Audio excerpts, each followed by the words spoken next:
Bonjour à tous, elle est jugée aujourd'hui au tribunal de Chalon-sur-Saône. Samantha Avril est accusée de falsification d'un titre universitaire. Elle avait prétendu être détentrice d'une licence pour s'inscrire à un master.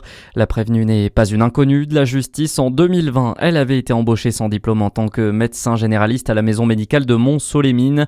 Pour cette affaire, elle est toujours mise en examen pour faux et usage de faux en écriture publique, exercice illégal de la médecine, blessures involontaires et mise en danger de la vie d'autrui.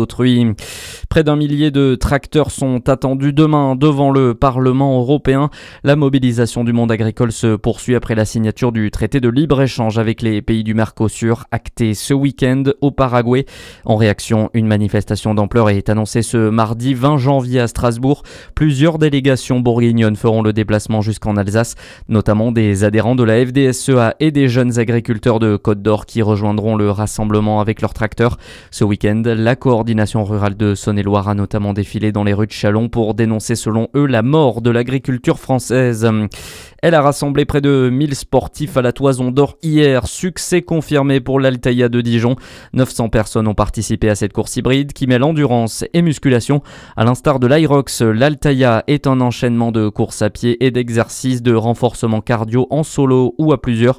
À noter que les inscriptions pour la prochaine édition sont déjà ouvertes. Ce sera les 27 et 28 juin 2026. À la une ce lundi, c'est le pire accident ferroviaire depuis 2013 en Espagne. Au moins 39 morts et 73 blessés. Bilan tragique après cet accident ferroviaire entre deux trains à grande vitesse. C'était dans le sud de l'Espagne hier. Le drame s'est produit en fin de journée. Les précisions de Lina Sidi Moussa. Oui, un bilan dramatique, conséquence du déraillement du premier train à grande vitesse près d'Adamos en Andalousie. Parti de Malaga en début de soirée en direction de Madrid. Ce train de la compagnie privée Irio transportait environ 300 voyageurs.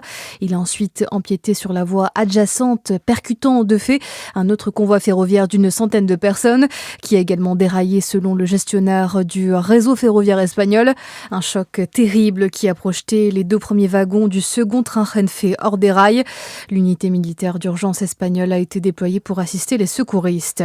Et conséquence, la circulation des trains à grande vitesse est suspendue ce lundi entre Madrid et Cordoue, Séville ou encore Malaga. Emmanuel Macron a adressé ses pensées aux victimes, leurs familles et l'ensemble du peuple espagnol.